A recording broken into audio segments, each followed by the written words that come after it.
নমস্কার।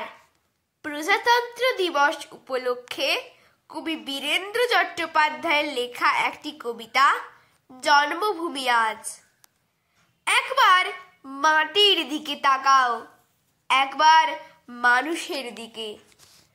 এখনো রাত শেষ হয়নি, অন্ধকার এখনো তোমার বুকের ওপর কঠিন পাথরের মতো।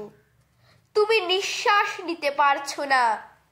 মাথার ওপর একটা ভয়ঙ্কর কালো আকাশ এখনো বাঘের মতো থাবা উঁচিয়ে বসে আছে।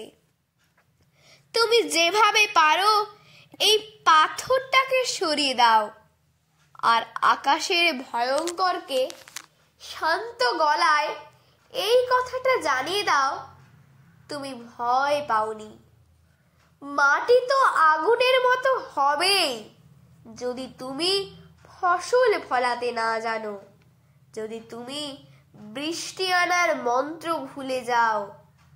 তোমার স্বদেশ তাহলে মরুভূমি। যে মানুষ গান গাইতে জানে না, যখন প্রলয় আসে সে বোবা ও অন্ধ হয়ে যায়। তুমি মাটির দিকে তাকাও, মাটি প্রতীক্ষা করছে। তুমি মানুষের হাত ধরো, সে কিছু বলতে চায়।